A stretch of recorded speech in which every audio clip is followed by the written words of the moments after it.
Muito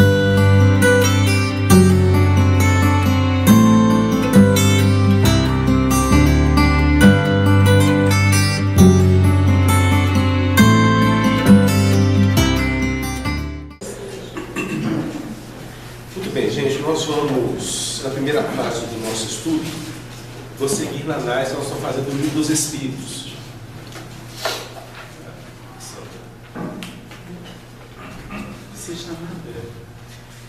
Nós estamos fazendo a análise do Livro dos Espíritos, é o capítulo de número 6, da segunda parte do livro. Esse capítulo está abordando para a gente a respeito da vida espírita, né?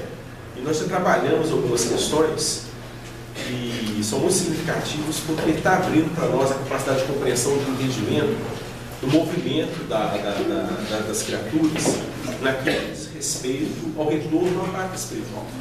Porque a gente vai tendo algumas orientações, algumas diretrizes que de algum modo chegam para nós trazendo no princípio, na essência, pontos interessantes.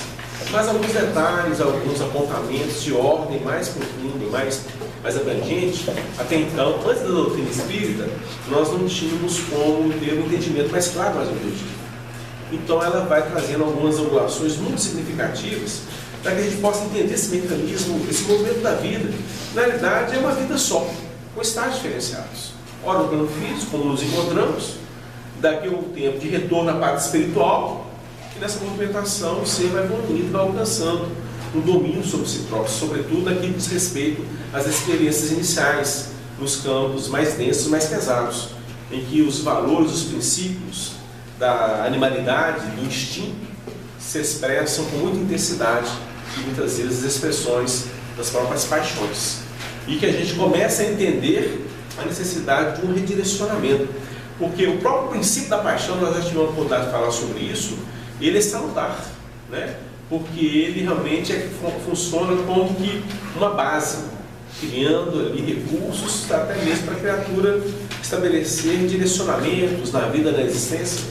Então ele é importante. O problema é quando a coisa começa a tomar uma dimensão que gera problema, gera dificuldade. Por exemplo, né, a questão da paixão no sentido mais abrangente. Se não houvesse por parte daqueles desbravadores que vieram para o Brasil, os bandeirantes, para poder, né, entrar mata dentro, floresta dentro, para desbravar aqueles ambientes inóspitos, não aconteceria da forma que aconteceu. Então havia necessidade de uma paixão das pessoas ali para se direcionar naquele trabalho. E a partir daí as aberturas vão sendo prontas. Estamos trazendo aqui um exemplo mais simples, para a gente poder observar que leva a criatura muitas vezes a determinado tipo de ação, de conduta, de comportamento.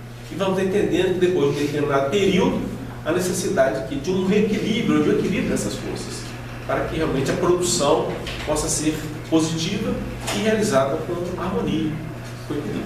Então nós iniciamos aqui, né, já há algumas semanas, o capítulo 6 da segunda parte, que fala a respeito da vida espírita. E há algumas semanas nós iniciamos um subitem que fala a respeito das percepções, sensações e sofrimentos dos espíritos. Porque uma vez que nós nos desligamos da vestimenta física, que apresenta uma certa mais grosseira, a capacidade perceptiva nossa torna-se mais abrangente. E nós vamos começar a registrar muitas coisas que, quando aqui nos encontrarmos com o corpo de carne, não conseguimos perceber com mais abrangência, com mais amplitude. Uma vez que nos encontramos agora, né, no exemplo que está apresentando, e na linguagem dos espíritos, no plano espiritual, desvestido do instrumento físico, né? E uma coisa interessante que eles abordaram aqui para a gente, mostram para a gente com muita clareza, com muita objetividade, porque não é porque é espírito que está se comunicando, trazendo alguma mensagem, alguma elucidação, não quer dizer que ele seja senhor de todas as possibilidades, ele é dotado de todo o conhecimento possível, não. É uma criatura que está também na trajetória evolutiva. Muitos apresentam conhecimentos abrangentes e vão nos orientar, mas muitos apresentam percepções muito próximas a que nós apresentamos aqui como homens, e outros até em condições mais acanhadas do que os próprios encarnados, de um modo geral. Então não é porque é um espírito que trouxe uma mensagem, falou determinada coisa, que a gente vai como que assimilar aquilo como sendo uma verdade restrita. O próprio trabalho da Allan Kardec mostra isso para a gente. a necessidade de uma análise, uma observação, da ponderação em cima do que está sendo apresentado, né? Então foi um dos pontos que nós trabalhamos. E a própria questão da percepção, ela não se dá, a gente fica restrito aos instrumentos que temos de análise e observação, né? Visão, audição. Para o espírito não, a percepção se dá de uma forma mais abrangente. E ele vai registrar, buscar e direcionar-se na vida espiritual dentro daqueles interesses que estão presentes na sua intimidade. Onde estiver o vosso tesouro, aí estará o vosso coração. E a criatura se descobre, muitas vezes, dentro de uma complexidade enorme, onde há necessidade de um redirecionamento. O exemplo clássico que a gente tem é André Luiz, vamos falar sempre disso, né? Ele se descobre diante de uma realidade construída por ele próprio e percebe também a necessidade de sair daquela condição, iniciando toda uma trajetória em que ele começa realmente a se estruturar intimamente, com novos recursos, com novas bases, mas houve abertura, né, da parte íntima dele. Então vamos percebendo esses movimentos ocorrendo com os seres, com as criaturas. E na sequência do nosso estudo, nós vamos hoje, né, analisar a partir da questão 244 e vamos prosseguir até na questão 248, tá? Essas questões foram de questões. E vamos pedir o Leonardo para ler as questões para a gente ler. Sim. O Livro dos Espíritos, na parte 2ª, capítulo 6, da vida espírita. Item percepções, sensações e sofrimentos dos espíritos. Questão 244. Os espíritos veem a Deus?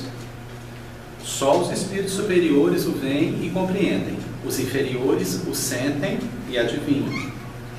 Item A. Quando um espírito inferior diz que Deus lhe proíbe ou permite uma coisa, como sabe que isto lhe vem dele? Ele não vê a Deus, mas sente a sua soberania. E quando não deva ser feito alguma coisa ou dito uma palavra, percebe, como por intuição, a proibição de fazê-la ou dizê-la. Não tendes vós mesmos pressentimentos que se vos afiguram avisos secretos para fazerdes ou não isto ou aquilo? O mesmo nos acontece, se bem que em grau mais alto, pois compreendes que, sendo mais sutil do que as vossas a essência dos espíritos, podem estes receber melhor as advertências divinas. Item B. Deus transmite diretamente a ordem ao espírito ou por intermédio de outros espíritos? Ela não lhe vem direto de Deus. Para se comunicar com Deus, é necessário ser digno disso. Deus lhe transmite suas ordens por intermédio dos espíritos imediatamente superiores, em perfeição e instrução. 245. O espírito tem circunscrita a visão como os seres corpóreos? Não, ela reside em todo ele. 246. Precisam da luz para ver? Veem por si mesmos, sem precisarem de luz exterior. Para os espíritos não há trevas, salvo as em que podem achar-se por expiação. 247. Para verem o que se passa em dois pontos diferentes, precisam transportar-se a esses pontos? Podem, por exemplo, ver simultaneamente nos dois hemisférios do globo? Como o espírito se transporta onde queira, com a rapidez do pensamento, pode-se dizer que vem em toda parte ao mesmo tempo. Seu pensamento é suscetível de irradiar-se, dirigindo-se a um tempo para muitos pontos diferentes, mas essa faculdade depende da sua pureza. Quanto menos pura o espírito, tanto mais limitada tem a visão. Só os espíritos superiores podem, com a vista, abranger um conjunto. Comentário de Kardec. No espírito, a faculdade de ver é uma propriedade inerente à sua natureza e que reside em todo o seu ser, como a luz reside em todas as partes de um corpo luminoso. É uma espécie de lucidez universal, que se estende a tudo, que abrange simultaneamente o espaço, os tempos e as coisas. Lucidez para a qual não há trevas, nem obstáculos materiais. Compreende-se que deva ser assim. No homem, a visão se dá pelo funcionamento de um órgão que a luz impressiona. Daí se segue que, não havendo luz, um homem fica na obscuridade. No espírito, como a faculdade de ver constitui um atributo seu, abstração feita de qualquer agente exterior, a visão independe da luz. Veja-se o item ubiquidade, número 92. 248. O espírito vê as coisas tão distintamente como nós? Mais distintamente, pois que sua vista penetra onde a vossa não pode penetrar. Nada a obscurece.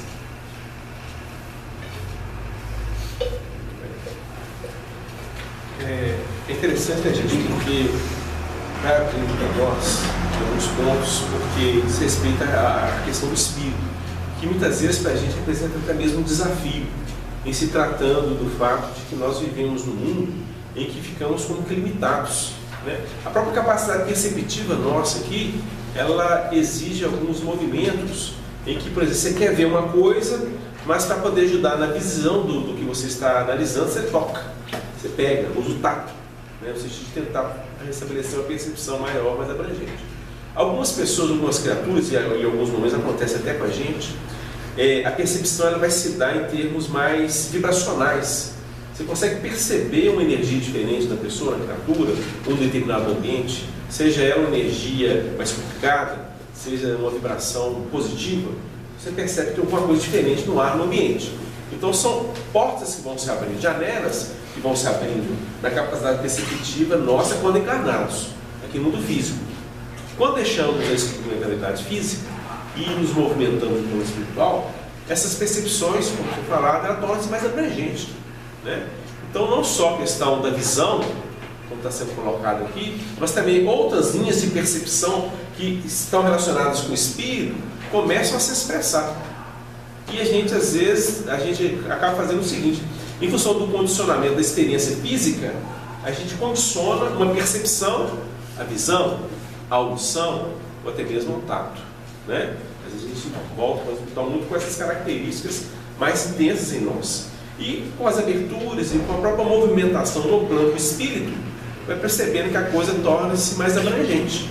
Não fica restrito ao instrumento que nós usamos quando encarnados, mas é uma faculdade, uma capacidade perceptiva do espírito como um todo, né? E quanto mais evoluído, quanto mais a criatura se encontra apresentando conquistas evolutivas, mais abrangente e mais sutil esse campo de percepção dela. E obviamente a gente vai perceber que ela apresenta um controle maior sobre as próprias capacidades perceptivas. Porque às vezes a gente registra uma coisa que pode nos impressionar de uma forma a estabelecer uma estabilidade em nós. Uma coisa muito interessante, uma elucidação muito interessante que a gente observa em André Luiz, em suas obras, quando ele faz referência aos benfeitores no trato com as entidades que estavam sendo socorridas, amparadas, porque a gente entende que eles tinham, né, criaturas mais graduadas, eles possuem uma capacidade perceptiva mais abrangente. Não é simplesmente um histórico que a pessoa traz que ajuda em se tratando do problema dela, que o levou àquele estado, e o tratamento está sendo direcionado para que a criatura seja redirecionada no plano espiritual. Isso faz parte do processo, não acontece conosco aqui. Mas há também a percepção vibratória. Eles conseguem observar com profundidade o estado íntimo da pessoa, o estado íntimo da criatura. Quantas vezes André Luiz não pensou em fazer uma pergunta, antes de se expressar, o benfeitor já vinha com a resposta? Pegou, captou, né? Então eles fazem essa leitura mais abrangente. Então eles estão diante de situações complicadas, difíceis, complexas, da intimidade nossa, da intimidade das criaturas. E André Luiz fala muitas vezes o seguinte, que diante do quadro que se apresentou, sem afetação, o companheiro conduziu a solução do problema. Não quer dizer que ele está alheio ou indiferente ao problema. Ou seja, a situação em si, observada, percebida, registrada com profundidade pelo companheiro, não o levou a perder sua estabilidade íntima. A coisa foi com harmonia e o amor fluiu ali no sentido de apresentar o amparo e resgate. Às vezes, por exemplo, em casa, um acidente que o menino tem, se a gente não tiver assim, um equilíbrio bem trabalhado, a gente pode entrar no desespero, ou seja, ficamos afetados com a situação. O menino caiu, quebrou o braço, por exemplo, né? É uma situação complicada. Mas a gente pode entrar no desespero, meu Deus do céu, não. Entramos numa linha de desespero, que às vezes até dificulta a solução do problema, porque acabamos afetando as pessoas também que podem ficar numa certa instabilidade diante da forma como nós nos posicionamos, diante do acidente. Fraturou, tem que levar para o hospital, todo o procedimento, né? Então, se a gente consegue lidar com mais harmonia, a solução do problema chega a efeito com mais tranquilidade, com mais equilíbrio para todos nós, até para o paciente que está ali diante do problema, diante da dificuldade. Então, o espírito, ele acaba desenvolvendo em si essa capacidade perceptiva. E na primeira questão que ele está apresentando aqui, os espíritos veem a Deus, né, que é de certa forma, para muitos de nós, há um desejo, há um pensamento nesse sentido de percebermos Deus. E é até interessante porque no livro, uma das obras de André Luiz, Obreiros da Vida Eterna, ele vai falar de alguns processos de desencarnação. São 5 casos, se eu não estou enganado. E um dos companheiros que lá vai ser atendido, né, vai ser encaminhado para o plano espiritual após a desencarnação, ele professava a religião católica apostólica romana. Né? Então era conduzido pela equipe, outros mais são atendidos.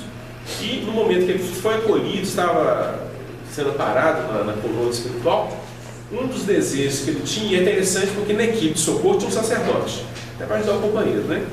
E um dos desejos que ele tinha era ter um diálogo com Deus, ele queria uma entrevista com Deus. Então eu estou dando o entendimento dele. E eles foram conduzindo o companheiro, né? Porque ele tinha uma fé, tinha uma formação, você não pode chegar de forma abrupta e quebrar aquele conceito, aqueles valores que a criatura apresentava. Então eles falaram, vamos marcar, e ia conduzindo o companheiro até mais à frente para ele se entender de uma forma mais abrangente. Então o anseio dele era ter uma entrevista com Deus, devia ter perguntas, queria saber de alguma coisa, né? Eles não sabem ao certo passar na intimidade do companheiro. Então muitas vezes a gente traz essa ideia, a pessoa pode trazer essa ideia, trazer esse conceito de ver Deus, né? Estar com Deus após a desencarnação. E vai esclarecendo para nós que não é assim, né? Muito bem assim. Obviamente que os espíritos de condições elevadíssimas, eles estão mais próximos do Criador. E como é colocado, nós recebem como que ordens diretas dele, no sentido de estabelecer a harmonia do universo. Mas para aqueles que se encontram em condições inferiores, para nós que nos encontramos, a gente já consegue perceber em termos de uma compreensão, de um entendimento, e às vezes até sentir a presença dele, né? Os recursos que ele coloca à disposição das criaturas, a sua trajetória evolutiva. Mas essa forma de ver como a gente tem entre nós aqui, a gente percebe que é uma coisa que está reservada para o futuro, em função da nossa evolução, do nosso crescimento. Uma coisa interessante que ele, na sequência Allan Kardec, né, para colocar a coisa mais clara para nós, como é que espíritos de condições inferiores falam que vem a Deus e que recebem orientações que vêm dele, né? Foi Deus que falou para eles. Então vamos perceber toda uma movimentação da alma, do espírito, no sentido de sentir, perceber e ter ciência da existência de um ser superior, né? E a coisa não é direta, mas ele sente, ele percebe de alguma forma. E a gente vai entender que está profundamente associado à lei divina, à lei natural, que está gravada em nossa consciência. Então ele plantou um registro na nossa intimidade. E a gente sabe intuitivamente que essas ações mais graduadas, na sua origem, ela está no Criador, né? Então a criatura assimila aquele conceito, assimila aquele valor, aquele entendimento, e é como se fosse realmente, no contexto em que ele está, uma ordem direta do Criador. Deus falou que está errado, Deus está falando que está certo, né? E a criatura então vai se movimentando, se disciplinando em determinado tipo de conduta, de comportamento. Então a gente vai percebendo isso, né? E é interessante a gente registrar o processo, porque quanto mais avançado, quanto mais evoluído é o ser, a criatura, mais entendimento ela tem do processo e mais próximo do Criador ela se encontra. Mais entendimento ela tem das leis divinas, da lei do Criador e da forma como ele direciona o processo evolutivo dos seres, das criaturas. Então são algumas regulações que a gente traz aqui no início e vamos ouvir, né, ouvir o comentário dos nossos irmãos. Alguma coisa para nós, O Espiritismo, ele apresenta um tríplice aspecto na sua proposta orientadora, educativa, que é o aspecto da ciência, da filosofia e da religião. Nós podemos observar isso aqui nesses comentários a respeito da visão, dos olhos, do enxergar, da luz, que é o tema de estudo da noite. A parte científica, ela se encontra nesse conhecimento do perispírito. Então, tem alguns pontos aqui que falam especificamente como que o perispírito funciona, como que é a realidade do espírito no plano espiritual, a realidade do espírito na carne, ou seja, encarnado no plano físico, que é essa realidade nossa dos que estamos encarnados aqui. Aqueles outros nossos irmãos que se encontram desencarnados, que se encontram aqui conosco, eles estão na erradicidade, ou seja, estão fora do corpo físico. E neles, a visão, ela é global, ela é em todo o perispírito. Eles não precisam do olho, especificamente, para enxergar. É o que estamos entendendo aqui do que os espíritos responderam. Nós que estamos encarnados, passamos por um processo de limitação ou de cerceamento da nossa capacidade espiritual, de percepção no plano espiritual do perispírito. Isso é necessário para que ocorra a encarnação. porque entendemos que o espírito precisa colocar foco ou se dedicar a aspectos específicos da sua evolução para que ele cresça, para que ele evolua, né? Observamos isso, por exemplo, na situação que nenhum de nós consegue abarcar o todo, ter uma visão universal de todas as possibilidades. Não temos essa capacidade. Primeiramente pela nossa questão evolutiva, mas também pela questão da matéria, que cerceia. E vamos entender que na sabedoria divina o objetivo é esse mesmo, não tem nada de errado com isso. Nenhum de nós daria conta de ver e enxergar tudo ao mesmo tempo, no nosso atual estágio evolutivo. Então nós temos cerceado, limitado aquele nosso plano de ação. Cada um de nós tem uma família, uma profissão, um determinado ambiente onde se movimenta, um país onde mora, uma cidade, né? Não teria como a gente ter essas experiências ao mesmo tempo e ter várias experiências ao mesmo tempo. Isso é produtivo para o espírito que se encontra encarnado. No plano espiritual, não houve esse cerceamento, o espírito se encontra tal como ele é. Então, a visão, as percepções se dão pelo perispírito todo. Por isso que ele não precisa do órgão físico, que é o olho. Como que acontece no encarnado? A percepção ela vai ser sempre espiritual, só que ela é decodificada pelo órgão físico. Então, sim, há a luz material, que ela sensibiliza a nossa retina, sensibiliza um órgão que é material. Isso se transforma em estímulo nervoso, é conduzido para o cérebro, que vai decodificar isso, e o espírito então entende, essa visão que eu estou tendo, da visão material mesmo das coisas.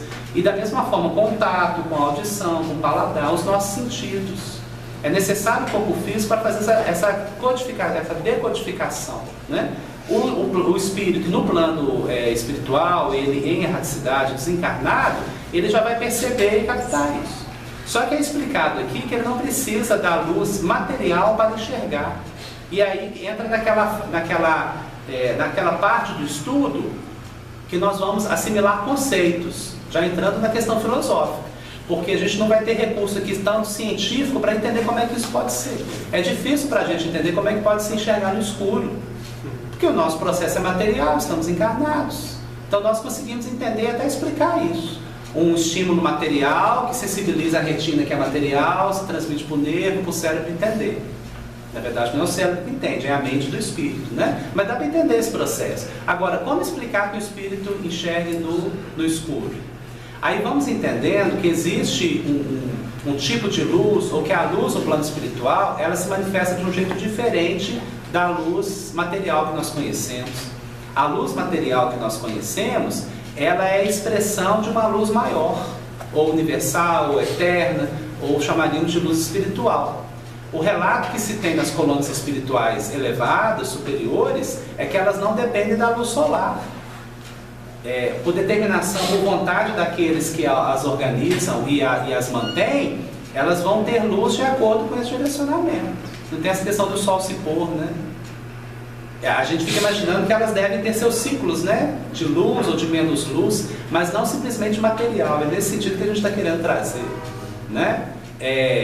Não vai se imaginar um aspecto assim material da questão. Se a colônia ela vai ser ofuscada pela sombra da Terra e por causa disso é noite lá. Tem recurso magnético ou recursos espirituais lá para fazer luz. Kardec explica isso apresentando uma teoria, uma possibilidade, né? Kardec faz isso muito na obra, no comentário, a respeito de como que é possível a vida de espíritos ou de encarnados em outro plano. Como é que um plano, um orbe daqueles mais afastados do Sol, como Plutão, por exemplo, como é que poderia ter ali uma manifestação de luz? E aí Kardec sugere assim, mas o magnetismo não terá condições de devidamente manipulado, ou a eletricidade manipulada de uma forma que nós desconhecemos, fornecer luz para o orbe? Sim, porque nós não conhecemos a matéria e todas as suas possibilidades. Então, hoje, o homem do século XXI tem acesso a possibilidades da eletricidade que um homem de 300 anos atrás acharia absurdo. Se nós contássemos para um homem de 1600, 1700, o que é possível uma sala como essa iluminada e que essa luz é dessa cor, a outra sala que está com a luz azul acesa ali, como que se entende isso? Para nós isso é corriqueiro, né? Então o que ele está sugerindo? As possibilidades da luz, da visão, do recurso de percepção no plano espiritual transcendem o que nós compreendemos hoje. E aí nós já começamos a entrar no aspecto filosófico da questão. Porque o ver, o enxergar, esse aspecto da luz, sempre vai estar falando da consciência desperta do espírito. Então, o que podemos associar com a questão da ignorância, da falta de conhecimento, e em oposição ao despertamento, a consciência, a tomada de uma visão mais ampla por parte do espírito. Nesse ponto, o estudo já começa a tomar-se uma outra vertente. Quem são os que enxergam realmente e os que estão cegos, ou não conseguem perceber essa luz? Há relatos, inclusive, se eu não me engano, há relatos em várias obras espíritas, de espíritos que desencarnaram e depois relatam através da psicografia, da mediunidade, como é que eles se encontravam no plano espiritual, e muitos relatam que se encontravam sem luz, apagadinhos, né? Porque percebiam seres com uma luz enorme e eles com pouca luz. Vamos encontrar isso em várias obras. Então é uma luz que ela não é externa, é a luz do próprio espírito, é uma luz espiritual, que está vinculada aos processos morais, a evolução espiritual, a capacidade de abnegação, de renúncia, de amor, de caridade. É isso que faz luz. E aí já entramos no aspecto religioso, de religiosidade da doutrina, que são aquelas consequências morais. Estudamos a ciência do perispírito, filosofamos ou temos uma percepção filosófica do que é enxergar, o que é ter ignorância, para ter uma consequência moral. E aí nessa hora o estudo ele amplia gigantescamente, porque tudo isso é para quê? Para chegar nessa conclusão. Quando nos desdobramos em caridade, em abnegação, em renúncia, fazemos luz em nós mesmos. Então é aquela capacidade do espírito de ter luz aonde ele estiver. Um espírito superior consegue descer num ambiente dito de umbral, ou no ambiente infernal, que seria uma expressão para falar da inferioridade, da imperfeição, da rudeza, da dureza daquele ambiente, porque retrata a dureza dos corações que estão lá. Mas esse espírito superior vai lá e ele enxerga, ele tem luz, ele até faz luz. O relato dos espíritos que se encontram nesse ambiente é que eles não querem nem ver, estão ofuscando. E não é nada material essa luz, é uma luz que jorra da intimidade do ser, porque ele tem amor, ele tem caridade para fazer essa luz, não é? Jesus trabalha o assunto, por exemplo, no capítulo 9 e 10 de João, do Evangelho segundo João, em que no capítulo 9 tem a cura do cego de nascença. E tem todo o processo da cura do cego de nascença. E os judeus, os fariseus, vão questionando o cego a respeito daquilo e questionando Jesus também. Como é que é possível aquilo, curar um cego de nascença? No final, os fariseus fazem uma pergunta para Jesus assim, está no finalzinho do capítulo 9.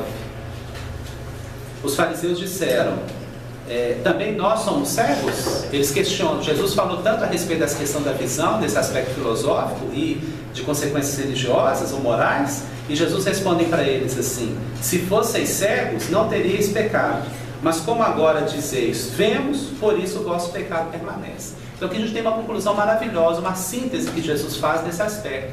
Aquele que já tem capacidade para ver e não vê, por dureza de coração ou por essa incapacidade de se entregar no campo da abnegação, da caridade, esse é o verdadeiro cego. Nós vemos nessa passagem e outras como que uma sequência assim, em que um se eleva e o outro desce. Um está caindo, porque já tem capacidade de enxergar e não está querendo enxergar, se cristalizou no tempo, né? Que é o fariseu. O outro que era cego se capacita e começa a enxergar. Então alguém que tem o implemento físico com uma alteração, com uma deficiência, pode estar enxergando mais do que o outro que enxerga com os olhos perfeitos. Temos exemplo disso cotidianamente, né? Daquela criatura que, do ponto de vista material ou externo, tem menos recursos e ela tem mais sabedoria do que o outro, que talvez tenha um implemento externo ou de aprendizagem humana mais completo do que o outro, né? E para concluir, nós lembramos as bem-aventuranças que estão relatadas lá no Sermão do Monte, a partir do capítulo 5 de Mateus, né? Quando Jesus diz que aqueles que vão ver a Deus é os que têm puro coração. Bem-aventurados os puros de coração, porque verão a Deus. Associando diretamente essa capacidade luminosa do Espírito de ver ou de ter luz à pureza. Sem pureza não se realiza isso, não se faz luz, né? E temos uma imagem belíssima, que é a imagem da oliveira, que produz a oliva e que vai dar origem ao óleo, ao azeite, e o azeite tem que se consumir para fazer luz. Então já deu o recado, né? Não se faz luz sem abnegação, sem entrega. É isso que produz luz no mundo. O assunto gira em torno aqui, tem uns aspectos científicos muito interessantes que no estudo do perispírito é fundamental pegar essas questões para se entender mais a respeito da percepção do espírito, mas a conclusão que chegamos no estudo da noite, com essa intenção, assim, sempre que se estudar um aspecto tão científico ou filosófico, perceber ali a consequência moral. A consequência moral é: o óleo, ele se entrega, ele se consome para fazer luz. E essa luz é entrega pelo próximo, né, no campo da caridade, da abnegação. Só lembrar que a luz é a manifestação do bem. E o mal acaba gerando sombras. Seria a treva, né? E no nosso sistema nós temos o Sol, que clareia os planetas, né, as vidas humanas, as humanidades. Mas o Sol é como se a luz estivesse ali coagulada. Mas de onde vem essa luz? A fonte vem de Deus, né? Agora, se a gente percebe um espírito que se ilumina na evolução, ele passa a ser um sol, ou pelo menos uma estrela. Dizem que o Dr. Bezerra de Menezes, quando ele vai surgindo, ele é uma estrela, ele toma a forma humana, né? E ele consegue irradiar-se para vários pontos. E a gente pensar no mecanismo da evolução, né? Que essa luz irradia devido ao potencial do ser, que já adquiriu muito amor. Muito bem, gente, nós vamos então encerrar aqui as questões do livro dos Espíritos e passamos a palavra ao Wagner, que dará sequência ao estudo da noite. Nós vamos pedir a Deus que nos abençoe e vamos prosseguir no nosso estudo. A gente tem trabalhado nas últimas semanas a segunda epístola de Timóteo, de Paulo a Timóteo, e estamos aqui concluindo a primeira parte do capítulo 2. Na semana passada, nós tentamos trabalhar os conteúdos que vão do versículo de número 10 ao versículo de número 13. E só para poder tomar o gancho, para a gente avançar para a segunda parte, o texto diz assim: Paulo escrevendo a seu filho do coração, Timóteo: portanto, tudo sofro por amor dos escolhidos, para que também eles alcancem a salvação que está em Cristo Jesus com glória eterna. A palavra fiel é esta, que se morrermos com Ele, também com Ele viveremos. Se sofrermos, também com Ele reinaremos. Se o negarmos, também Ele nos negará. Se formos infiéis, Ele permanece fiel, não pode negar-se a si mesmo. Nós lembramos que no livro Renúncia, psicografia de Chico Xavier, de autoria de Emmanuel, nós temos o estudo que Alcione faz sobre esse versículo de número 12. Se sofrermos, ou melhor, é isso mesmo, É o 11. é o 11. A palavra fiel é esta, que se morrermos com Ele, também com Ele viveremos. Nós precisamos trabalhar a ideia de que a questão toda de morrer com Cristo, viver com Cristo, ela toma uma nova dimensão nos estudos espíritas, porque nós sabemos que o homem novo, que repete ancestralmente tudo aquilo que a gente já realizou, é a força do hábito que o Emmanuel trabalha no Pensamento e Vida, quando ele vai exatamente focar o que é hábito. É esteira de reflexos condicionados, operando, constante indução, rotina. É a definição do benfeitor. Aí nós observamos que o nosso grande desafio, a partir da revelação da casa mental por André Luiz e trabalhada por diversos benfeitores, nós temos ainda um vínculo muito grande com o porão da nossa individualidade, que representa o armazenamento das experiências pretéritas. Então a gente tem esse porão como sendo a base, o alicerce da nossa evolução, do nosso despertar consciente. E quando nós, por exemplo, diante de uma situação qualquer, esse automatismo faz com que a gente responda, por força de lei até, dentro do padrão já adquirido. Quando a gente, por exemplo, estuda o que é o domínio que nós temos internamente, a gente vai trabalhar que o nosso domínio ainda é essa instintividade, ou seja, esse automatismo, que revela o quê? A nossa natureza essencial. Então, o grande desafio no trato com o Evangelho é: o Evangelho é um convite. Vinde a mim. É um convite. Mas esse convite vai ter que ser incorporado por nós a partir das suas proposições. É muito mais fácil dar uma pancada em quem nos incomoda do que analisar a dificuldade da pessoa que o induz a ser violento, a ser incômodo. É muito mais fácil, porque faz parte desse automatismo. Então o nosso pensamento geralmente é pena de morte, tira do caminho, joga fora. E vivemos numa época em que o consumismo propõe isso. Então nós nos deixamos levar pelas propostas do interesse econômico, mas criamos uma sistemática de interpretação daquilo que corriqueiramente domina a sociedade em padrões morais. A gente tem, se a gente observar bem, não como uma crítica, mas como uma análise de quem filtra propostas, hoje nós temos programas, temos apelos, por exemplo, uma novela. Uma novela vai colocar fatos da vida. Vai colocar alguém que tem um lar, por exemplo, e de repente apaixonou por uma pessoa. E a novela vai fazer de tudo para a gente torcer para que essa pessoa viva, né, as suas sensações, o seu direito de viver, de sentir de novo o coração bater, quando na verdade ela vai negligenciar a estrutura de um lar, de filhos, de esposa. E a gente acha isso normalíssimo. É o que acontece. A gente está vendo acontecer muito facilmente. Mas é muito diferente quando se analisa moralmente a situação. A pessoa pode, por exemplo, ter alegria por algum tempo, mas não por todo o tempo. Ela vai viver a euforia de um novo afeto. Mas e depois que passar o afeto? Ou o encantamento do primeiro momento? Não aconteceu isso no casamento? Porque se a gente estuda a estrutura do casamento, geralmente há esse doce encantamento, que é o nome, como Emmanuel nomeia aquilo que é mágico e que une dois corações, a fase do namoro, ela se dá no doce encantamento. Há um magnetismo que domina ele.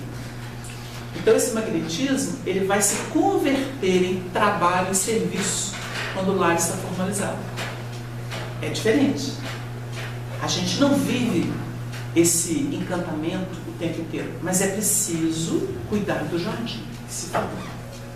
E aí a gente vai reinventar esse jardim todo dia, vai tentar embelezar esse jardim todo dia. Nós somos criativos, essencialmente criativos. Nós temos muita capacidade de linkar situações, propostas. Então a inteligência do homem foi dada a ele, ela foi recriar as relações, recriar as situações. A gente tem vivido propostas que estão lá na Grécia Antiga. Elas existiram dentro de um, vamos dizer assim, com determinadas tintas. A gente foi refundindo isso no tempo. A gente costuma dizer, a própria ideia de eugenia do Hitler, que foi levada às raias da loucura, da obsessão, a base dela está lá nas propostas filosóficas dos gregos. Isso já existia. Essa ideia de eugenia já existia. Mas ele executou segundo a perturbação dele. Então tem essa conotação. E a gente vai ver a ideia da democracia, né? Tão bonito quando a gente estuda os termos, né? Ostracismo. Tão bonito ver que pegavam a parte da ostra, né, já morta, pega aquela, escreve o nome da pessoa, deposita lá. A pessoa viveu o ostracismo. Como é que surgem os termos? Como é que surge a história? Os gregos nos ensinaram a pensar, a definir as coisas, deram nomes às coisas, né? O Emmanuel, quando analisa o assunto pelo prisma da evolução, ele vai falar sobre o iluminismo, o enciclopedismo. Ele vai falar que, de novo, a sabedoria grega voltou, agora na França, principalmente na França. Porque o iluminismo teve o alemão, teve o inglês, mas principalmente ali, o carro-chefe do iluminismo. E aí eles ensinaram a gente a definir as coisas num outro momento evolutivo da história humana. E a gente vai dar nome a essas coisas. A enciclopédia serviu para isso. E nós libertamos o pensamento, saímos da Idade Média, enterramos aquela treva medieval, para poder pensar, e graças a isso o Espiritismo surgiu no mundo. Porque sem pensamento livre, sem a capacidade filosófica, sem a inauguração de uma nova ciência, como é que isso chegaria no mundo? Uma síntese dessas. Não chegaria. O Espiritismo sintetiza a história da humanidade, com luzes que vão para o infinito, com aberturas para o infinito. Como é que chegaria? Abortaria, naturalmente. Então a gente nota como que é um refundir de possibilidades. Então a gente tem que pensar nesse homem velho, nesse homem novo, dentro dessa perspectiva. Nós gostamos de lembrar muito do Honório, que ele fala assim, olha, quando a gente conhece o doutrina espírita, evangélica, começa a estudar o assunto, o que isso faz conosco? A gente consegue alcançar uma oitava a mais no plano do pensamento. Ou seja, tudo mudou. Porque se nós vivíamos num ritmo, toma lá da cá, né, a lei de Italião, né, olho por olho, dente por dente, vida por vida, a gente vivia regido pela lei, os frutos, né, as obras da lei, elas não projetam a criatura. Elas são elementares, é a base. A gente está ali lidando com conceito de justiça, isso é elementar. Então, quando Paulo trabalha Jesus, ele está saindo do ambiente dele, que é o da lei e dos profetas, e ele vai transcender. Tanto que ele se apresenta como Paulo, não é mais o Saulo. A gente poderia dizer que é uma oitava a mais, no plano das percepções do universo.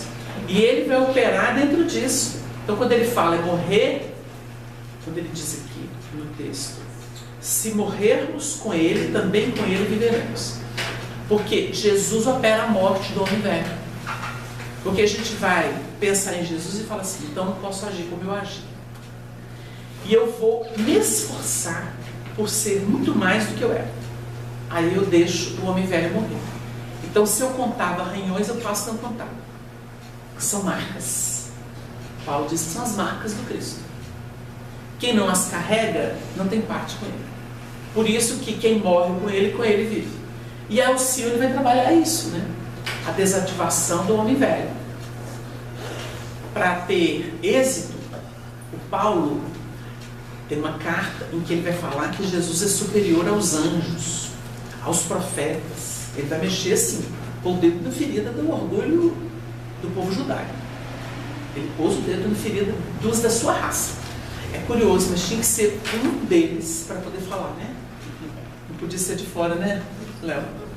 O pastor será em casa. Exatamente. Então, ele é o expoente que transcende ali e liberta. Ele tira o evangelho do domínio judaico. E por isso o evangelho se tornou livre. Porque se tivesse ficado no ambiente judaico, seria um livrinho a mais no conceito dos profetas, com certeza. Então ele mostra a transcendência do evangelho. Dá vida por isso. É considerado louco, incompreendido pela maioria, mas compreendido por quem estava pronto. E ele faz o link dessa estrutura, que foi muito importante no passado, com o futuro. Ele é chamado pelo nome de campeão do Evangelho. Então, graças a ele, nós temos o Evangelho livre. Então, o Evangelho não é de domínio dos ambientes judaicos. E não está submetido à lei, porque Jesus resume a lei e os profetas no amar a Deus sobre todas as coisas e ao próximo como a si mesmo. Ele resume tudo aquilo nisso. Porque ele veio interpretar a lei, dar cumprimento. A gente não entendia o que era a proposta mesmo no Antigo Testamento. Então Jesus vem, domina aquilo tudo, se refere como base àquilo, mas aquilo era o alicerce. E quando a gente vai trabalhar essa morte e essa ressurreição, é exatamente esse assunto. Nós deixamos as operações do cálculo, nós deixamos a negociação, a negociata, e vamos à transcendência. Então é preciso que a gente entenda essa transcendência até naquele aspecto de que a concepção que a gente tem de Deus, a gente materializa ela. Nas operações da lei era assim. Então era o Senhor dos exércitos, que tinha preferência por aqueles que eram os escolhidos. Vocês notem o seguinte, olha aqui a base. Quando ele diz assim, tudo sofro por amor dos escolhidos, para que também eles alcancem a salvação que está em Cristo Jesus com glória eterna. Esse texto encerra um universo de percepções que teologicamente os homens têm trabalhado, mas ficam sempre presos à letra e aos conceitos teológicos. Mas isso aqui é uma revelação, porque no mundo judaico, ou mesmo no plano das religiões, aqueles que se elegem, os líderes, os escolhidos, eles impõem julgos. Toda religião fez isso. É o jugo da religião. Vocês podem, em qualquer ambiente que não tenha essa liberdade de reflexão, vocês vão ver os elementos definindo a vida das pessoas. Na doutrina espírita, nós vamos estudar o seguinte: o obsessor impõe, benfeitor propõe. É completamente diferente. Ninguém é obrigado a fazer. Eles só ensinam o caminho. Mas você tem livre-arbítrio e eles defendem isso até a última instância. O livre-arbítrio é seu. Jesus nunca violentou o coração. Ele não obrigou Maria de Magdala a largar a vida dela, ela quis. Ele não obrigou a Pedro a se transformar no esteio do cristianismo. Ele era torrão. Ele quis. Jesus nunca o recriminou por suas atitudes.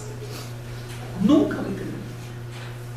Isso faz a gente lembrar o Arnaldo, que durante 2 anos frequentou, dormia na casa do Chico e Pedro Leopoldo, na época que ele perdeu Mimei, que ela desencarnou. Arnaldo contou pra gente assim: o Chico era tão respeitoso, ele respeitava tantas pessoas, que nessa época, meu filho, ele ficou durante uns 2 anos me convencendo a ser dirigente da reunião mediúnica deles, porque ele não tinha reunião mediúnica, ele precisava disso para o processo da desobsessão das pessoas que procuravam e para a defesa do grupo.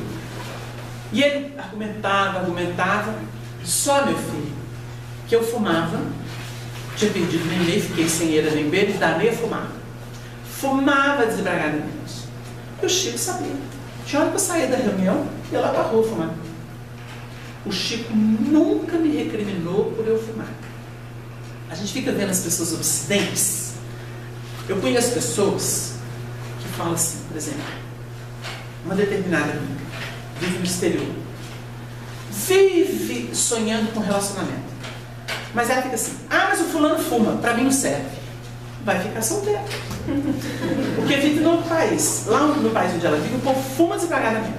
Vai ficar sem ninguém, porque pra ela bebeu um golezinho, fumou, não serve. Claro, tinha que casar com alguém que vivesse anacoreta, né? Foge do mundo, luta no mundo. É muito difícil. Faz parte da pessoa o exercício da tolerância. E quem sabe na caminhada ela não convence a pessoa a ter mais consciência com sua saúde, mas não com esse processo obsidente. Então, o Arnaldo falou pra gente assim: ele nunca me recriminou por eu fumar. E eu tinha dos hábitos, então eu não me achava moralmente à altura do trabalho. Mas meu filho, no dia que Emmanuel, depois de 2 anos de peleja do Chico comigo, no dia que Emmanuel incorporou e conversou comigo, ele me deu uma alma. A voz que comandou durante muitas existências a morte de muitas pessoas, porque ele foi general em inúmeras vidas. Vocês imaginam o que os generais faziam antigamente? Deve hoje estar a serviço da iluminação das consciências, resgatando as pessoas das sombras. Aí ele falou assim: meu filho, manda quem pode, obedece quem tem juízo. Naquele dia, já voltei para casa, parei de filmar, parei de visitar algumas casas, parei de fazer algumas coisas. E aí eu assumi o trabalho. Precisou de um Emmanuel dar o checkmate nele. Porque era programa, né, gente? Arnaldo reencarnou para dar suporte ao Chico. Ele não veio aqui para viver de beleza. Então, a gente vai entendendo o assunto. É preciso respeitar, porque tem hora para tudo. Quanto mais obsidiamos a cabeça do outro, mais papel de obsessor a gente faz. Às vezes você tem uma pessoa que vai fazer isso aqui. Isso aqui é a continuação do trabalho. Que vai ter aqueles hábitos estranhos. A gente pondera, a gente exemplifica e fica esperando. Porque se a pessoa está no automatismo, você não para, pessoal. Não para. Nós temos vivido situações na doutrina espírita muito ricas. Então, por exemplo, a gente vê, às vezes dentro de casa, né, em família, você vê o elemento com uma postura. E a pessoa fala assim: sai da frente que eu estou passando. Simbolicamente dizendo. Uma pessoa que não tem freio. Ela vai, ninguém consegue. Não há capacidade de ponderação, de análise, de reflexão, de meditação. Isso é uma grande conquista. Porque a pessoa, depois que ela entra nessa esfera de refletir, de filtrar, ela não é, nunca mais ela será a mesma. Nunca mais. Mas até que esse fenômeno ocorra, e que é um fenômeno de despertamento íntimo, nós temos que ter paciência. E a gente às vezes vive com um elemento que vai que nem carro de governante. Bate no barranco, se recompõe, bate no barranco, e bate mais à frente no barranco, você fica assim, a pessoa vem reclamar, você está vivendo intempestivamente, então é natural que pancadas surjam, porque não tem bússola, não tem referência, não tem freio. Sou assim mesmo, então tá, vai ser assim mesmo, vai aprendendo a pancada. Acontece que a gente vai com paciência, as pessoas vão convivendo. Chega uma hora que a pessoa começa a falar assim, você tem certeza que isso que você faz é bom mesmo? Você podia experimentar. Aí tenta um dia, cai de novo, tenta outro dia, cai de novo, até que a gente vê a luz. E a pessoa fala assim, não é que agora eu estou encantado com isso? A gente tem visto isso. Depois de anos e anos e anos e anos e anos. Aí você fala assim, tá vendo? Por isso que Jesus falou. Se alguém te pede para andar uma milha, esse é simbólico, viu? Se pede para andar uma milha, anda duas. Ou seja, não fica só na milha que ela calculou que ia ser necessário, não, porque vai precisar de mais. Aí o Chico, antes de se encarnar, falou assim, Jesus falou para a gente andar uma milha a mais, mas tem gente que pede muito mais que 2 milhas, muitas milhas. E como tem? Mas se a pessoa se empenha, a perseverança salva. Salva. Então as coisas ficam confusas, tem um ônusinho a mais, a pessoa fica às vezes sobrecarregada, mas Deus providencia recurso. A misericórdia do universo não tem limite. E a gente ainda não considerou o que é misericórdia. A gente fica só na lei. A diversa a tudo de cá. Espírito, então, para comentar sobre expiação, no plano do relacionamento, porque a gente ouve das pessoas, né? Nossa, mas está duro para vencer essa expiação. O dia que você parar de pensar que é expiação e abrir mais o coração, você vai ver que às vezes a pessoa está do seu lado por misericórdia. Ô, gente, existem situações na existência que, analisadas sem paixão, elas nos mostram a presença de Deus. Existem pessoas difíceis que estão na vida da gente, impedindo a gente fazer besteira. Impedindo a gente fazer besteira. Uma vez eu ouvi um estudo do Honório, que ele estava falando sobre ditadores, né? Ditador, tem pai que é ditador. Aí ele contou que ele conheceu uma família, muitas filhas, e o camarada, um ditador, o pai delas. Podia nem mostrar a cara direito na janela. Antigamente tinha isso. Se não casasse dentro dos critérios que estabeleceu, era difícil, né? O camarada empolgar e tirar as meninas de... Aí ele comentou o seguinte, geralmente esses quadros, quando existe o que a gente chama de domínio de ditador, esse regime ditatorial, que não deixa a pessoa movimento para ela poder escolher e fazer o que ela gostaria, ele ponderou uma coisa, você imagina essas meninas sem esse tutor que veio como ditador, como que era a vida delas anteriormente? Regalada. Então, vendo aquele regime fechado, então ele considerou o seguinte, vocês imaginam os escritorianos inconformados e falam assim, vocês imaginam se ele sai de cena, o que vira isso aqui? Para a gente poder pensar, não estamos julgando, nós estamos analisando. Às vezes a pessoa falta tanto para ela a noção de disciplina e de contenção, tem que vir debaixo de um circuito fechado desse. A gente critica, a pessoa fica lá esperneando, mas depois que desencarna, é que vai entender. Então existem situações na nossa existência que elas podem ser cerceadoras, elas podem ser constrangedoras, elas podem ser redutoras, mas a lei divina não é. E aí a gente tem que pensar assim, a gente conhece casos, e a gente viveu um caso interessante há pouco tempo de uma companheira, que a mãe enxergava ela com os olhos de outra vida. De vez em quando até o nome de prostituta a mãe falava para a filha. Um ciúme dela com o pai doentio. Aí na hora que ela vinha reclamar, ela falou assim, alto lá, a sua mãe tem memória de passado. Ela te vê como se era no passado. E quando ela vê se aproximar do marido dela, ela não vê a filha, ela vê aquela que tirou ele do lar. Então você vai com calma. É sua mãe, vai com calma. Mas não pode. Você precisa de ver o que ela faz comigo, a retaliação. É o ônus que você está pagando. Você gerou isso para você. A lei não erra. E a existência foi. Ela atingiu 50 anos, até chegou a morar fora, por um tempo pequeno. Mas voltou para o lar, paterno e materno. A mãe atingiu os 80 anos. E começou devagarinho a ceder. Não sabia falar para ela assim de coração, mas começou assim. Ela acordava cedo, a mãe levantava antes dela e deixava um café para ela. No final da vida foi assim, porque antes não. Renegava comida. Você não merece. Você é uma toa. E ela ia chorando no trabalho. E dura, essa pessoa é dura de sentimento. Rigorosa, dura. Eu disse, nossa, não é à toa. Isso aí é o buril que ela precisa na vida. E a mãe preparada. Não conseguiu casar antes. Não conseguiu ter êxito no relacionamento. A gente falou, tá colhendo passado, né? Tinha vida de doidivanas, né? Tirava todo mundo de casa. Louca com o lar e não consegue se realizar. E aí, a gente observou que no final da existência da mãe, ela começou a tirar o café, fazer comidinha que ela gostava, deixava, não falava nada. Não falava nada. No dia que a mãe desencarnou, foi ela que assistiu. E a mãe chegou a falar para o filho, meu filho, não preocupa não. Preocupa não, minhas coisas estão sendo resolvidas, mas você vai com a minha bênção. Nunca fez isso. Ela foi trabalhar.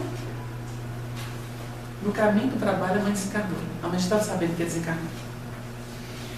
Aí a gente viu a situação virar. Hoje, a mãe é uma santa.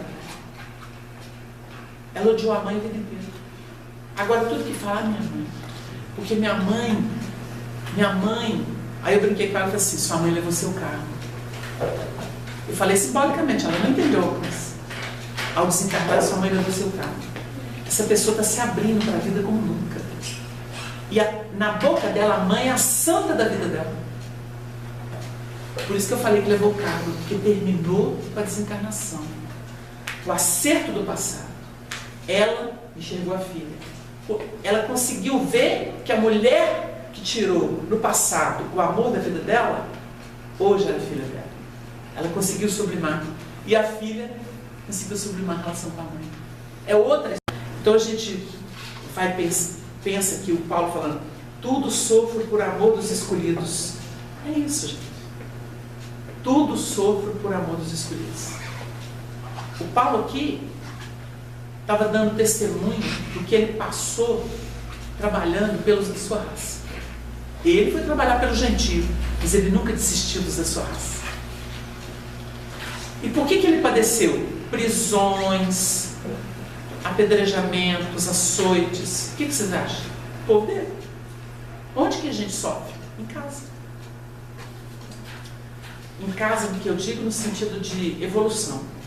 Porque às vezes a gente pode até morar em outra casa, mas sofre emocionalmente, psicologicamente, com as pessoas que são do nosso passado. É a nossa casa.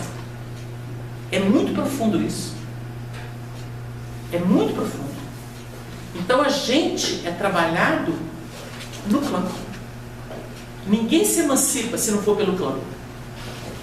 Então tem hora que as pessoas vêm para o atendimento fraterno, a gente olha para a pessoa e fala assim, você não está bem em casa não? Reflete em tudo que a pessoa faz na vida. Tudo. Por que essa pessoa, a gente pode até pegar um exemplo, por que essa pessoa nunca deu certo no relacionamento? Porque se você nega a mãe, você não sabe trabalhar sentimento. Se você nega pai, você não sabe operar com a razão. Existem bases ancestrais aí muito importantes que estão significadas, são signos. Pai e mãe são signos. Porque por isso que Jesus vai trabalhar no Evangelho que o filho mata o pai. Ele está desativando a retaguarda dele. Por que que na hora do casamento fala assim, deixarão pai e mãe, serão os dois uma só carne? O que tem que sair? Você tem que deixar aquilo que foi sua razão, seu sentimento de retaguarda. Porque você vai viver uma vida de comunhão. Comunhão pede renúncia. Comunhão pede renúncia. Não tem outra forma. Então a gente nota o Paulo dando testemunho. O texto dele é muito mais rico do que parece. Tudo sofre por amor dos escolhidos. Quem são os escolhidos? Aqueles estão prontos. Aqueles que na verdade devem ser encaminhados, estão prontos, têm estrutura para poder transcender. A transcendência é isso. No sentido da imanência, é o que a gente cria na sistemática de vida. Nós estamos vivendo uma terra toda presa a sistemas. Aí o que o Emmanuel fala? Em Cristo Jesus, todos os sistemas perecem. Não é assim? Ruim, que é o que ele vai falar aqui. Os processos se encerram. Se encerram. Porque processo é a articulação da personalidade. É o interesse pessoal. A gente vai operando nessas bases, até entender que a vida é transcendente. Não tem jogo com a vida de Deus, porque Deus é amor e pronto. Fábio, desculpa, mas essa pergunta do Consolador, foi feita a pergunta para Emmanuel, qual seria a alma gêmea de Jesus? Então foi falado, não é justo falar de alma gêmea de Jesus, porque em Jesus todos os processos se encerram. E aí ele abre a possibilidade de entender a humanidade como a alma gêmea de Jesus. Por quê? A gente até pega esse gancho. Você está falando de casamento? Se nós lidamos no vínculo eletivo como aquilo que é o meu paraíso, depois que o espírito evolui, não tem sentimento exclusivista mais não. O amor é universal. O amor é particular, amor de clã, amor de família, que é a família, né? Amor de pátria, amor por um grupo de pessoas, amor da minha religião. Isso existe como exercício preparando o espírito para ser pleno. Depois, então a resposta de Emmanuel é profundamente sábia, porque o espírito se desveste do interesse pessoal e quando ele ama os seus irmãos com o mesmo teor de amor. Então a gente vai preparando em instâncias, né? Mas para morrer no Cristo, tem que entrar o não resistais ao mal. Isso é dor, né? Pode ser dor porque a gente é caprichoso.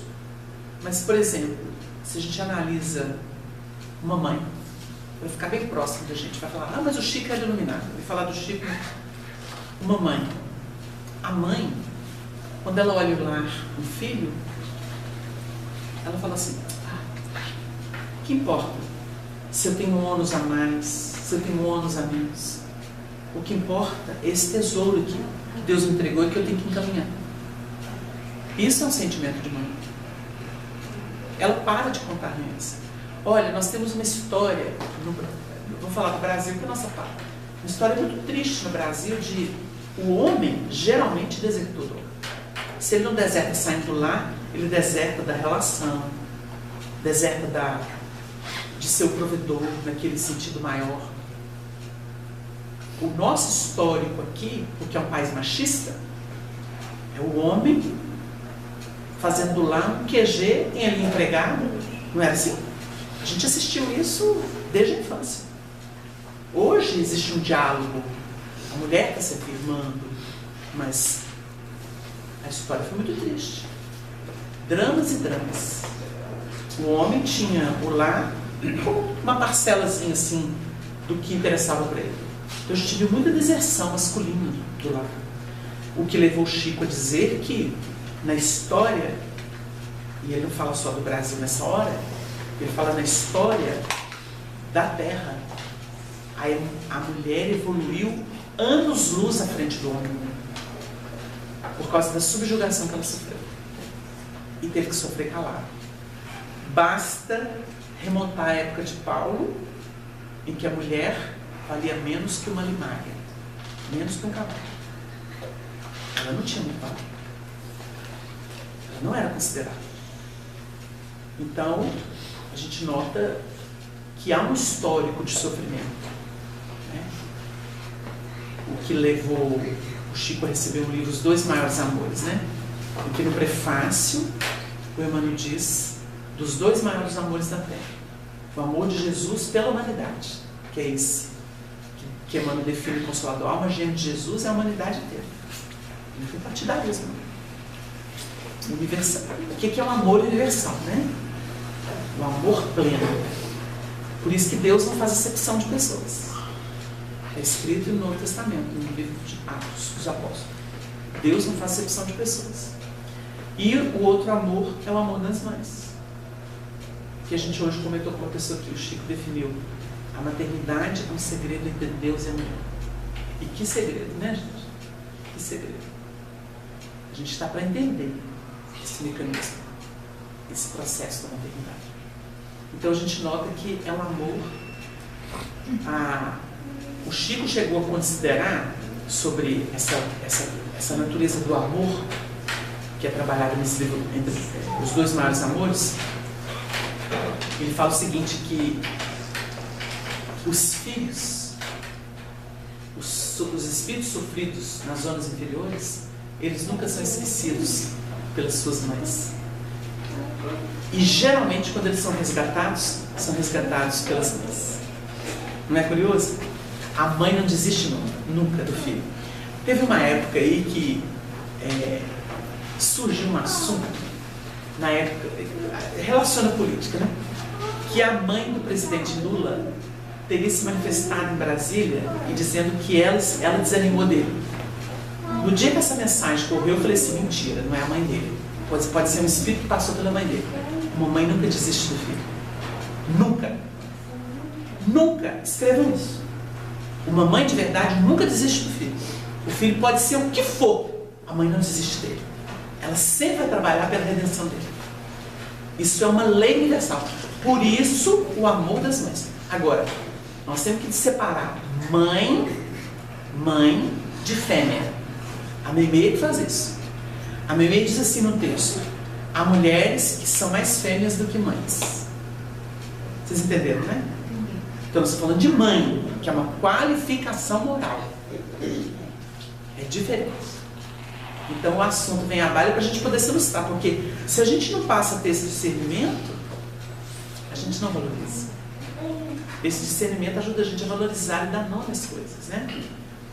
Então, Paulo continua: para que também eles alcancem a salvação que está em Cristo Jesus com glória eterna. Porque ele não alcançou? É cadeia. Como é que é a parábola do servo vigilante? Jesus está falando do servo que tem que fazer conforme a vontade do Senhor. Está lá a parábola, ele vai falar sobre vigilância. Aí o Pedro vira e fala assim: Senhor, está falando isso para todos ou também para nós? O Pedro teve uma percepção muito clara de que existia diferença. O povo caminha segundo a circunstância. O mesmo povo que aclamou Jesus na entrada de Jerusalém preferiu soltar Barrabás do que Jesus. Vocês entenderam? Então o povo muda de opinião, né? Por isso que é massa de manobra para político sem alma. Mas tudo bem. É experiência. Está formando conceito. Demora, viu, gente? Demora. Conceito demora. Discernimento demora, porque esse é o coroamento da evolução. Intelecto moral do ser. Isso vem pelas reencarnações. Aí, quando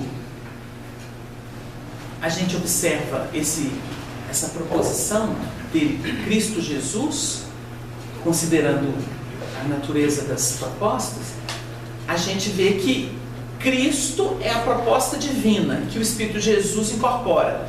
E ele vai dinamizar isso. Então é uma vivência. Cristo seria uma teoria se Jesus não tivesse incorporado aqui a proposta divina. Porque Cristo é a mensagem, como Kardec define no livro A Gênese. Então Cristo é aquilo que Jesus viveu, é a missão dele. Ele veio aqui para quê? Para mostrar Deus, como João define. Então, esse texto que fala para que eles possam também ser os escolhidos e que eles alcancem a salvação, eles vão entrar numa dinâmica de percepção da vida. Então, assim, a pessoa, aí isso aqui derruba capricho. Esse propósito aqui, esse estudo aqui derruba capricho. Aí eu posso virar e falar assim: tá tão difícil aguentar meu chefe. Aí, se é um benfeitor espiritual, uma pessoa que está devidamente munida das leis espirituais, vai falar assim: você veio aqui para passear? Você veio aqui para trabalhar? A pessoa fala assim: mas eu tenho direito de ter um chefe melhor? Ué, pelo visto, o seu passado não te abona, não. Porque você precisou de um desse. E aí? E aí? Gente, vocês pegam uma pessoa, vocês já devem ter visto isso muito na vida. Às vezes você olha e fala assim: engraçado, por que é que para mim as portas são tão trancadas? E eu olho para o outro ali, assim, basta ele falar que a porta abriu. Não é? Aí você olha e fala assim: nós conhecemos pessoas que são trabalhadoras, mas essa pessoa só fala assim: abra de sésamo, e a porta abre. E a gente olha e fala assim: esse não precisa apanhar. Eu, outros que eu conheço, assim, nós precisamos. Vocês entenderam? E é curioso que a gente vivencia isso. A gente tem companheiros que as portas se abrem só dele falar assim: abre. E abre. E a gente conhece o outro lado da história, né? É chicote todo dia. A pessoa procura quem? Para poder desabafar que a vida está difícil. Para quem vocês acham que elas vão falar? Para quem está apanhando. Entendeu? Aí você fala assim: não, isso passa, vai melhorar. Vocês entenderam a história? Testemunho. Porque se fosse expiação, não tinha nem conversa com essa pessoa, porque ela era revoltada. O processo expiatório geralmente pega uma pessoa muito revoltada. É sistema fechado. Então, assim, uma senhora virou para o Chico, vocês vão entender o assunto agora. O Chico já é idoso de tudo, foi visitar Goiânia. Essa senhora pertencia a uma comunidade religiosa católica. Ela era freira, ela tinha até uma conquista na hierarquia. Depois ela abandonou. Se converteu ao espiritismo e tudo. O Chico nunca propôs isso para ela. Porque o Chico era amigo da irmã dela, que era espírita. E ele hospedava na casa dela, visitava periodicamente. Aí, essa senhora virou e nos contou em Uberaba, já espírita, conversa. Já tinha convertido ao espiritismo. Aí, contando a Santa Cruz, o Chico sempre foi lá em casa. E um dia, não tem muito tempo, uma das últimas vezes que ele foi lá, que ele perdeu a saúde, não está podendo ir mais, que ele gostava de visitar a colônia de Santa Marta, né, dos Mancenenos. E visitava a turma lá no Goiânia. Então ela virou para ele e falou assim, ela ainda era freira, falou assim: Chico, porque ele tinha passado por uma cirurgia dolorosa, falou: Chico, mas que karma que você tem nessa vida, né? Porque ele sofreu a vida inteira. O Chico sofreu, de 10 em 10 anos ele teve uma cirurgia. Com 80 anos ele operou de hemorroidas. De 10 em 10 anos ele falava que era presente de Deus. Fora os problemas de saúde, fora os ataques. Ele viveu com pessoas no final da vida que não tratavam ele muito, né? Pessoas que são idolatradas por todo mundo, mas que não tratavam o Chico. Mas o Chico não gostava de falar. Porque o Chico fez um curso de santidade, gente. E ele não foi contra o curso de santidade. Não, meu filho. Desde o Arnaldo Rocha aqui, a gente sabe da história que a gente acompanhava de perto essa turma toda, o Peralva, Neném, o Honório, o Arnaldo, trabalhávamos juntos. E a gente sabe dos bastidores. Mas o Arnaldo, vocês imaginam uma pessoa que foi general desde o Antigo Egito, reencarnando, assumia a posição de general e comandava as tropas. Pra vocês terem uma ideia, isso foi uma revelação que o Chico fez para o Arnaldo. O Arnaldo foi o Ário. Eu confundo, tem hora. E o Emmanuel foi um general romano, a última encarnação do Emmanuel nessas linhas de comando. Assim. Depois o Chico explicou para o Arnaldo que depois disso, Cipião, o Cipião africano, é uma das encarnações de Emmanuel. O Chico explicou que depois de Cipião, que foi um general romano, ele abriu mão disso e se dedicou à educação e à religiosidade. Então, se você vê o Emmanuel reencarnar como cônsul, aí ele vai trabalhar cultura, vai trabalhar outras coisas. A partir daí ele larga arma, larga comando e vai se converter. Foi o que o Chico explicou. Mas esse general esteve diante, eu não sei se é um desses grandes generais, aquele cartaginês, como é que ele chama? Aníbal. Eles, para mim é o Aníbal, que eu me confundo no período da história. Eles estiveram um diante do outro, se reconheceram, porque já eram parceiros desde a antiguidade, eram amigos. Eles viveram juntos no Egito, em que o Chico também estava, e outras grandes figuras, né? Eles se reconheceram, houve um acordo não explícito. Não invadiu Roma. Não invadiu Roma. Não houve perdas. Eles tiveram um acordo. Foi um momento culminante da vida deles. Então, vocês imaginem um elemento como Arnaldo, que teve posições destacadas e frias de comando. Então, ele brinca na brincadeira e falava com a gente assim: ô meu filho, eu olho para trás, é só carniça. Só carniça.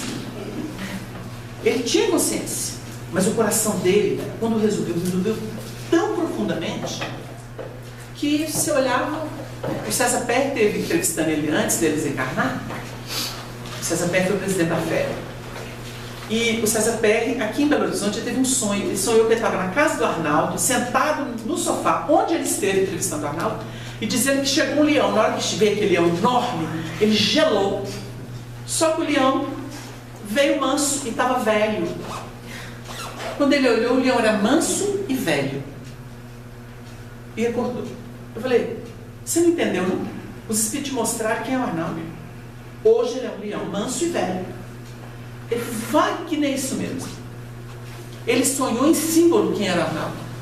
Como é que os espíritos mostraram quem era o Arnaldo agora? Ou seja, amadureceu, chegou no ponto da domesticação. Mas era uma pessoa fabulosa no sentido de lealdade. Eles aprendem isso nas linhas militares, né? O Honório falava isso muito. Aqueles seguidores dos generais são leais até hoje. Quando eles o general reencarna, a turma vem atrás. Os espíritos vêm atrás. Estão desencarnados atrás. Impressionante, buscando o comando deles. Então eles desenvolvem isso. Então esse camarada que foi o Arnaldo, ele tinha uma peculiaridade. O Chico falou para ele assim: Naldinho, você tem faro para carniça.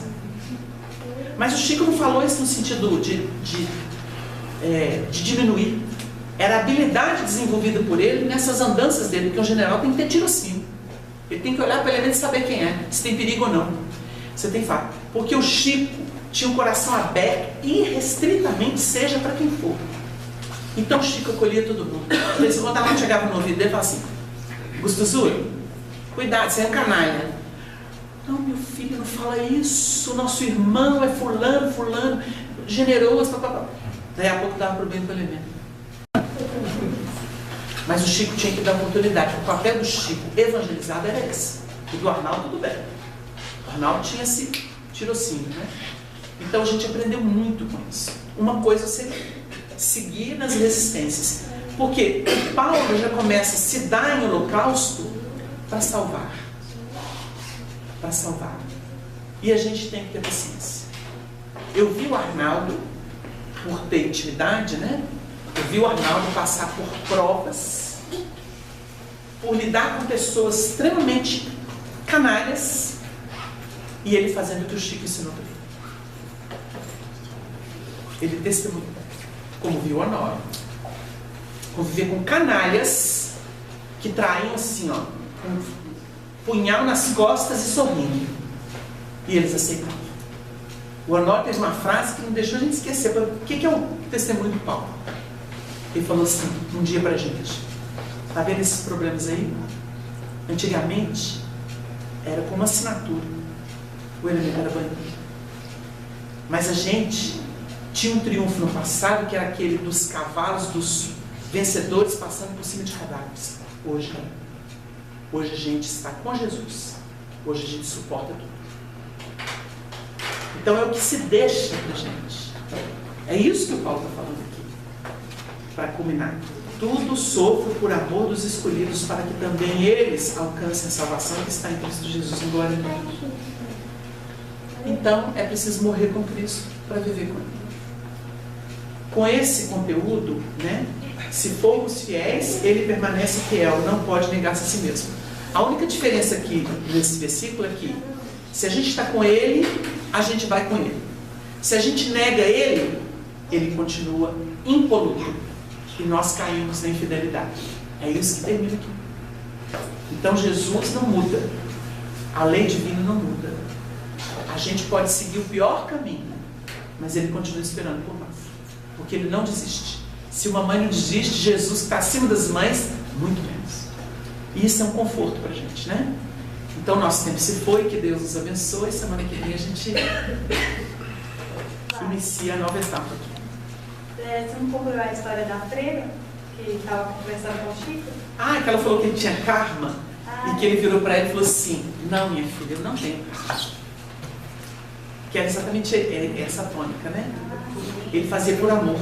A pessoa que faz por amor suporta tudo o inimaginável, e não é karma. Agora, quando a gente começa a negociar, aí você vai ainda dentro da lei. A pessoa não entendeu o que é amor. O amor transcende tudo. Sai do circuito. Quando você falou da mãe, da fêmea, você poderia caracterizar como seria essa É porque fêmea? tem gente que vive só por sexo, mas não desenvolveu ainda o sentido da maternidade. Então você vê, por exemplo, tem pessoas que gestam filho, mas não quer nem saber. Ainda não tem o sentimento materno. Não conquistou isso ainda na vida, né? Então por isso que a Memei falou, há mulheres que são mais fêmeas do que mãe. Não se importam com os filhos, não desenvolvem aquela percepção da maternidade, do amor maternal que é sublime, né? Mas vem no tempo. Começa como fêmea, depois chega a mãe. A evolução é isso, né? Então que o Senhor nos abençoe. Muito bem, gente, nós vamos caminhando para o encerramento da nossa reunião e vamos ouvir as páginas psicografadas. Alegria de viver.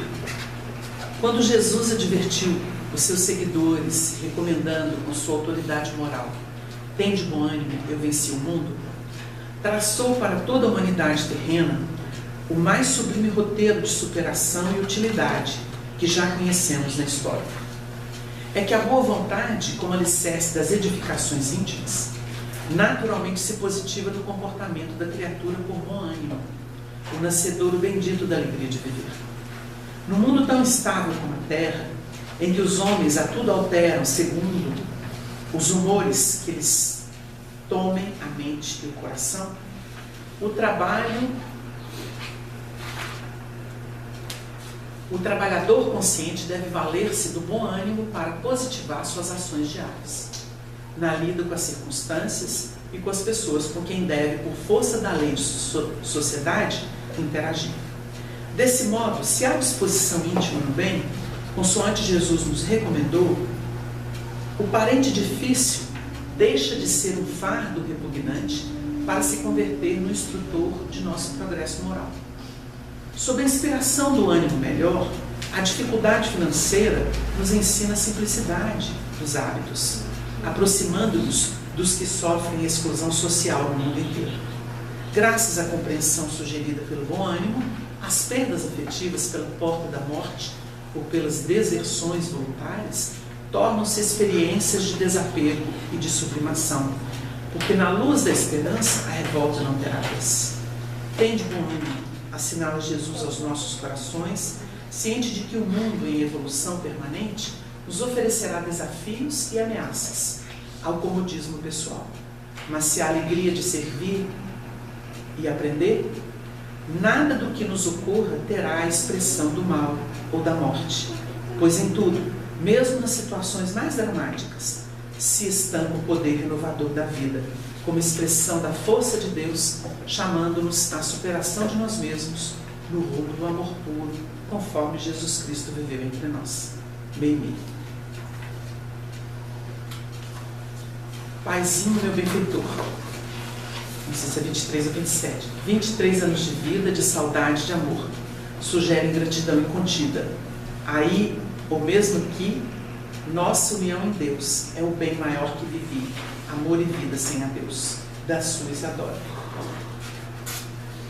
Confiança e trabalho. Minha flor, dom de meus dons, a escassez desgasta e torna até nefasta a existência dos bons. Mas a sova da vida, gerando até escarcelos, torna a verve aguerrida ensinando a fé incontida que dissolve dor e labéus. Transforma a amargura em serviço. Não te doa tudo isso, porque temos Jesus.